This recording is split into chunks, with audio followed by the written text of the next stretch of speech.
Hello ladies, gentlemen, and non-binary compatriots. I'm Rafe Rickard and welcome back to Superhero Kill Counts. Today we're looking at Logan, released in 2017 and directed by James Mangold, returning to the director's chair after helming 2013's The Wolverine. Logan is, believe it or not, the final outing for Hugh Jackman's Wolverine. He wouldn't appear in any of the future Fox X-Men movies, aside from archive footage used in Deadpool 2, and Hugh Jackman himself has stated that he's done playing the character. That is unless Disney lures him back in using some of that multiverse money. The story and concept of Logan was based loosely on the Old Man Logan comic arc by Mark Millar and Steve McNiven, with Mangold referring to his original vision as a, quote, extremely bloody, existential Little Miss Sunshine. And the final product is a gritty superhero western that I absolutely adore. With a bold concept and an R rating to boot, let's see how many kills Wolverine racks up in his farewell tour. The film begins in the not-too-distant future of 2029 on the Mexican-American border. Logan is working as a limo driver to make ends meet when he's interrupted from his beauty sleep by a couple of very rude gentlemen attempting to strip his car for parts.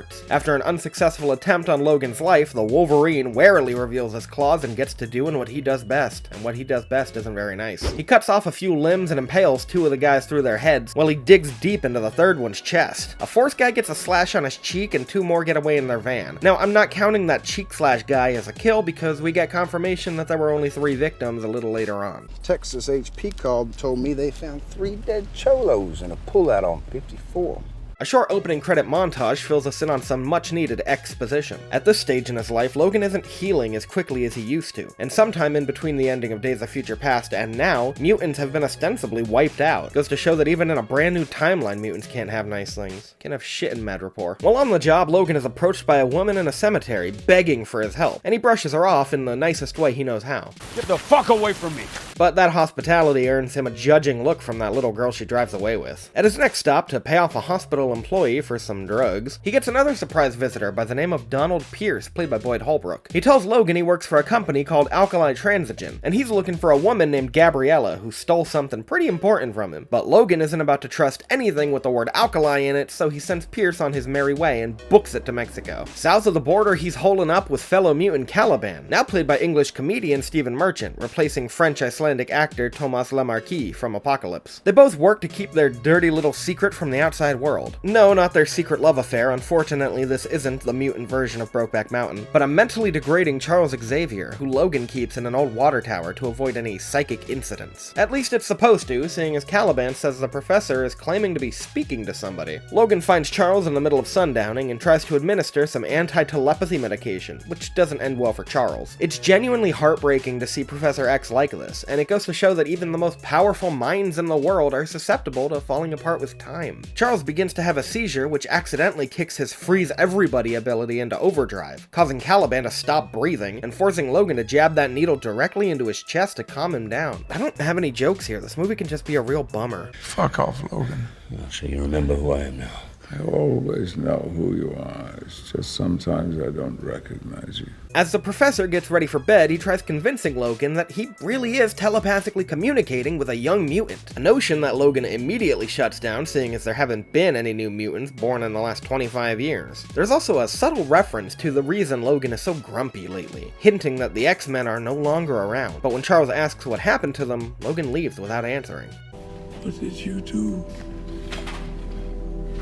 What did you do? Answer me! Later that night, Caliban sits Logan down for a frank discussion about his plans for the future. Logan wants to take Charles on a boat to live the rest of his life at sea, but that plan obviously doesn't include Caliban, who has a skin condition causing him to be extremely sensitive to sunlight. Not to mention that they don't have enough drugs to suppress Charles' seizures, and the cherry on this shit sundae is the adamantium bullet that Caliban found in Logan's pocket. If you are planning to blow your brains out, could you wait till you're out on the high seas?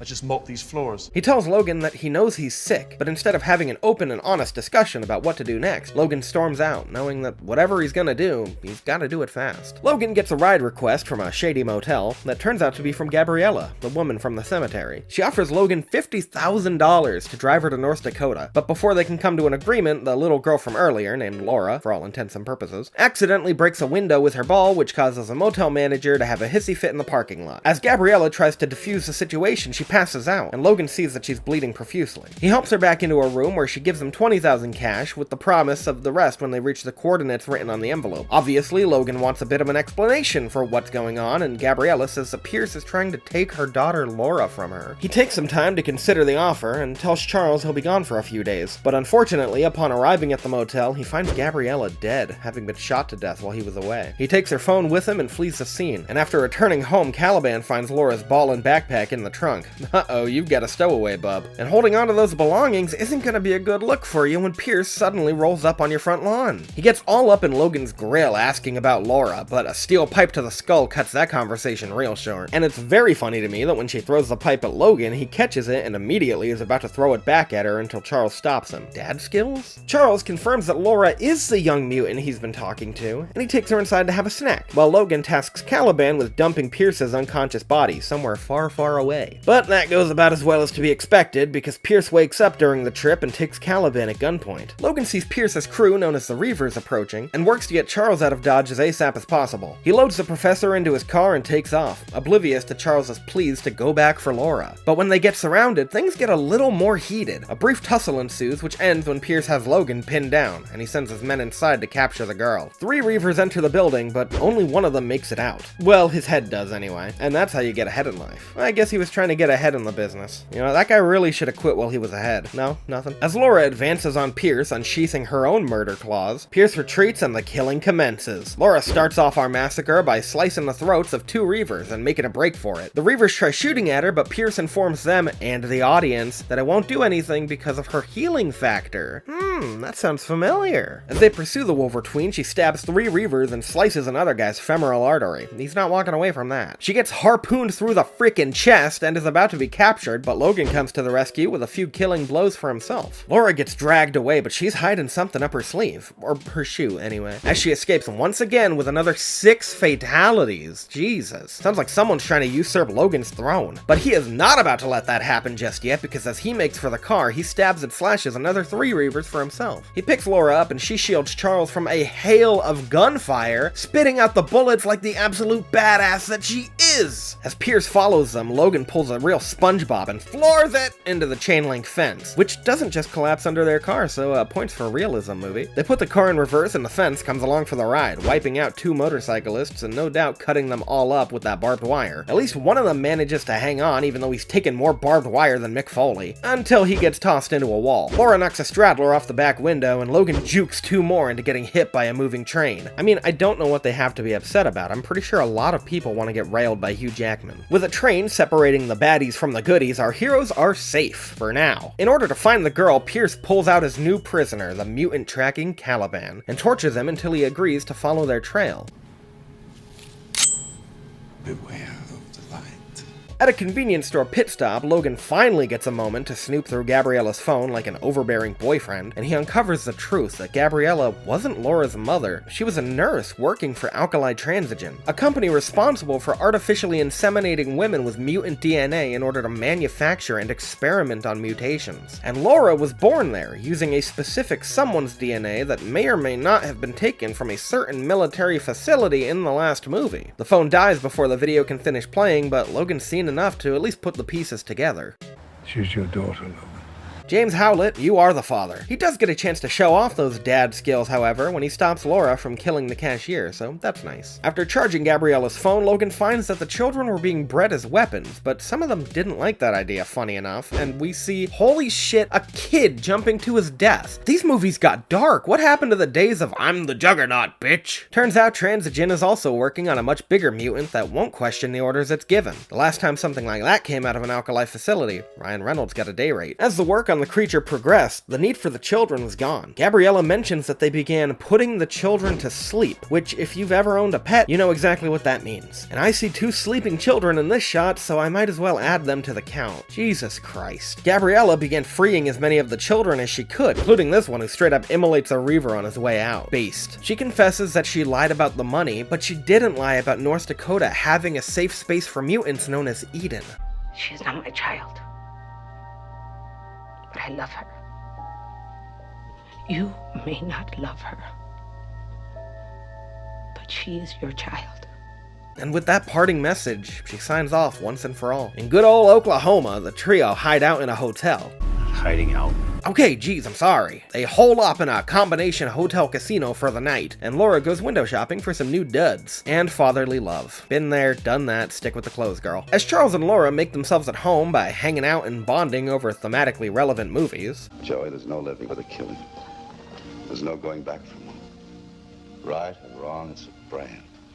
A brand sticks. Logan snoops through Laura's bag and finds her sweet collection of vintage X-Men comics. He is not impressed, however, because he only collects books graded 9.6 and above. Maybe a quarter of it happened, and not like this. He leaves Laura in charge of Charles, and reading the script, I now realize that I have not once made a Charles in charge joke in any of the previous X-Men movies. And he heads out to find them a new ride. With an hour to kill waiting for a tire change, he decides to pass the time in the way that many a college student before him have, getting drunk and reading comic books. After a brief cameo from a two-dimensional rogue, he stumbles upon an unnerving fact. The coordinates that Gabriella left him to get to Eden were lifted straight from the comics. Now, I'm a big fan of comic book accuracy, but this is getting ridiculous. Meanwhile, Pierce is hot on their trail, dropping by the convenience store to presumably stock up on Budweiser and chewing tobacco, and interrogate the cashier. And when Logan makes it back to the hotel, he finds those cyborg sons of bitches waiting for him. His stealth game only gets him so far, however, when the entire hotel begins to shake, and there is only one person who can do that. Logan drags himself back to the room where he finds Charles and Laura surrounded by gun-toting reavers. He shish kebabs the heads of 1, 2, 3 of them, while stabbing 2 more in the ribs. Laura comes in clutch with that medication, and Logan puts an end to this deadly game of red light, green light. When one of those reavers proves to still be breathing, Laura makes sure to double tap him for good measure. This recent string of fuck-ups is enough to call in Pierce's superior, Dr. Xander Rice, played by the ever-fantastic Richard E. Grant, who confronts Caliban for giving them delayed information, causing the mutants to stay one step ahead. Speaking of which, during their speedy evacuation and subsequent time on the road, a news report indicates that an event similar to this occurred a year ago in Westchester, where 7 mutants lost their lives, including several of the X-Men. Interesting. As our 2 senior mutants bicker like there's only one spot left at bingo night, the trio are driven off the road by a fully automated tractor trailer, which is just one of the many practical and interesting inclusions in this film to make it feel like it really is set in the not too distant future. Along with our heroes, another family gets derailed, including their many horses, which begin running loose on the freeway. Charles insists on helping wrangle the frightened beasties, much to Logan's chagrin. Someone will come along.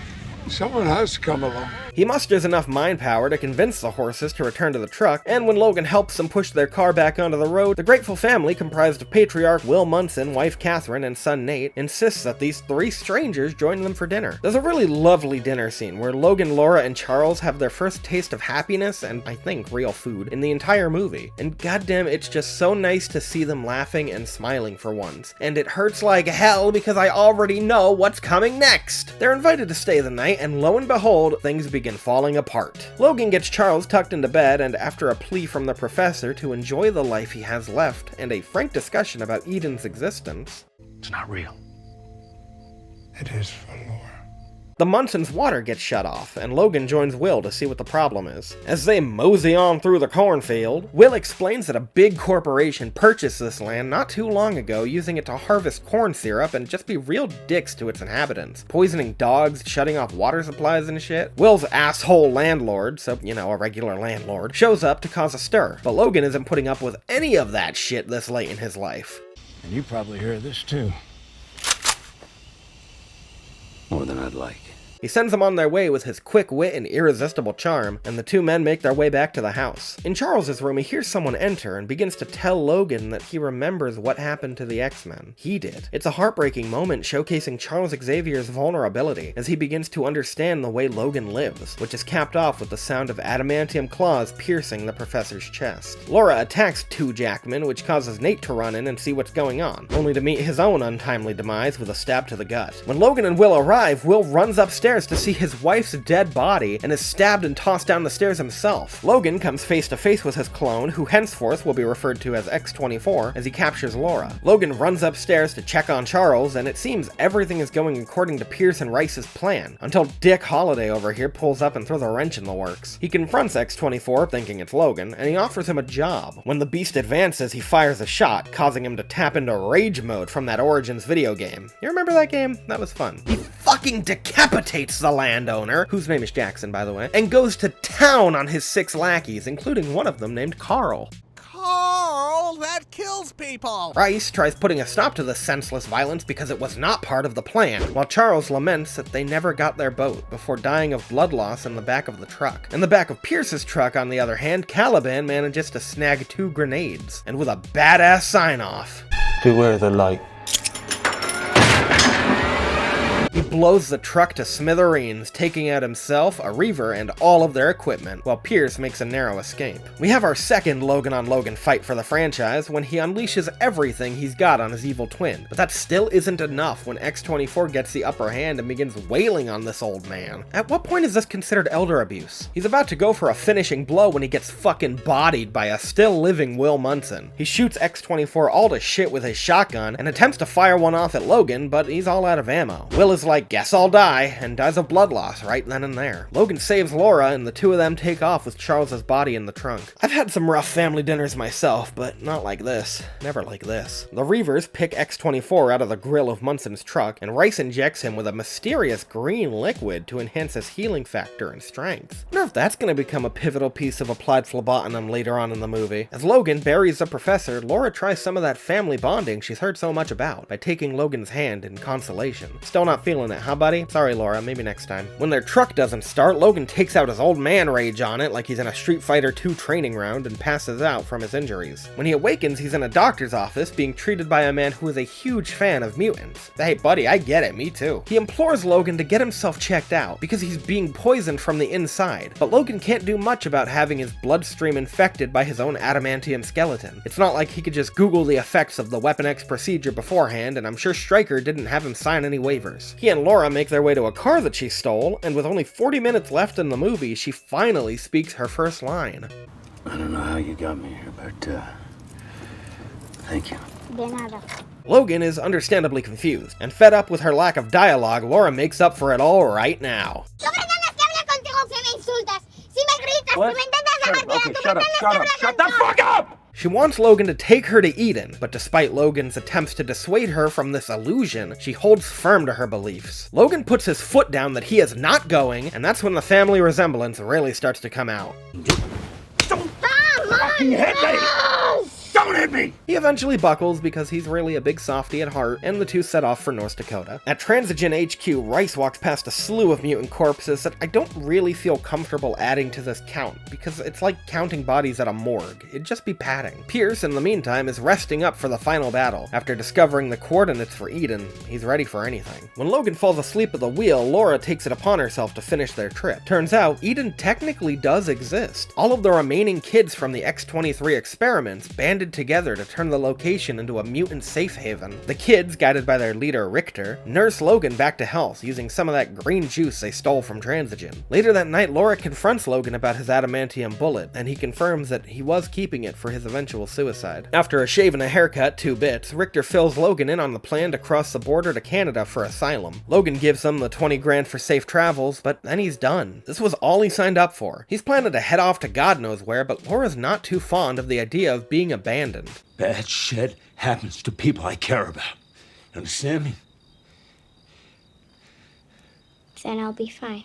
Richter even gives him a parting vial of green stuff to take with him, so that's nice. But on the day of their planned border crossing, Logan notices the Reavers approaching, which puts a damper on his day-drinking plans. They chase the kids through the woods like Hansel and Gretel dialed up to 11, capturing them left and right, but Logan just can't keep up and gives himself the old reanimator special, even as the kids fight back with frosty amputation and just blowing them the fuck up with twigs and shit. They're still no match. That's why they need a Wolverine double feature, baby. Laura stabbing a Reaver all to hell when Logan goes full-on beast mode. He stabs and slashes 5 more Reavers, and I think he force pushes one of them to the ground. I guess that green liquid must be Yoda's blood. With Laura surrounded, Logan comes to her aid with some forced friendly fire, and we get to see 5 more Reavers killed by this father-daughter duo. How sweet. That's followed up by 6 more Reavers meeting their end when our heroes continue to stab and slash their way to victory. So this is what people mean when they say you should engage with your child's interests. When Pierce captures Richter, Logan sends Laura to hide out and wait, while he confronts the dastardly Donald mano a mano, even if the serum is wearing off and he's breathing a lot more like me when I go up a flight of stairs. Dr. Rice delivers a whole bunch of late-stage exposition for us when he talks about Logan killing his father back in the 80s, and that special corn syrup he's been producing has stunted the X gene development, therefore eliminating natural-born mutants. But Logan hates extended dialogue scenes, and he shoots Rice square through the eyes, goddamn. Laura takes that as her cue, stabbing 2 more Reavers as her pal Bobby electrocutes another 2 guarding the kids. As the young mutants take on the militants, Pierce unleashes X-24 on Logan. After another Reaver slash, Laura hops onto the mutant machine and the two start just hacking each other to bits. As Pierce tries to reel in the catch of the day, he's thrown to the ground and killed by all of his test subjects. If you ever wanted to see a man named Donald get defeated by a group of Mexican kids, this is the movie for you. This just leaves the big bad X-24, who Richter pins under a car, giving the kids a chance to escape. Their safety doesn't last that long, however, when he breaks free from his metallic prison, grabs Logan by the shoulder, and impales him on a tree branch. Laura, like the absolute badass she is, grabs a gun and that adamantium bullet and she blasts that bastard's head clean off. And here I thought that was just gonna give him amnesia or something stupid like that. Laura runs to her father's side and he takes her hand in his, telling her it's all gonna be okay, and finally letting himself feel the joy of familial love.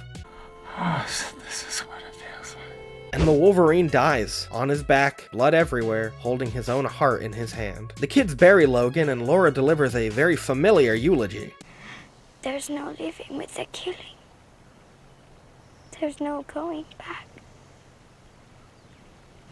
Right or wrong, it's a brand that sticks.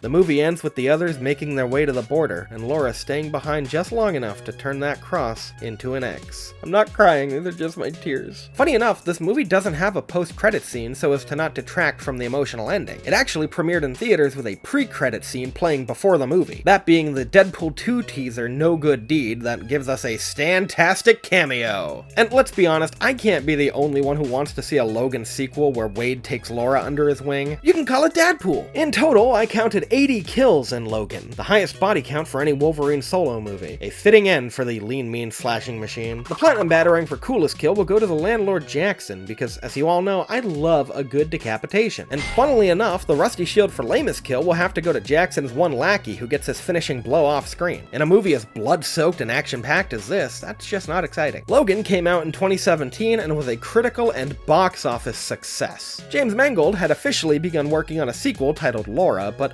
unfortunately, because Disney ruins everything, that was cancelled with their acquisition of the X-Men. A real shame, because this is my favorite movie in the X-Men franchise, and it's just all around a great movie in general. When Scorsese said that Marvel movies aren't cinema, he obviously hadn't seen Logan. Next time, we'll be taking a look at a movie with a similar story set to a much different tone when we cover Deadpool 2. See you then, super friends.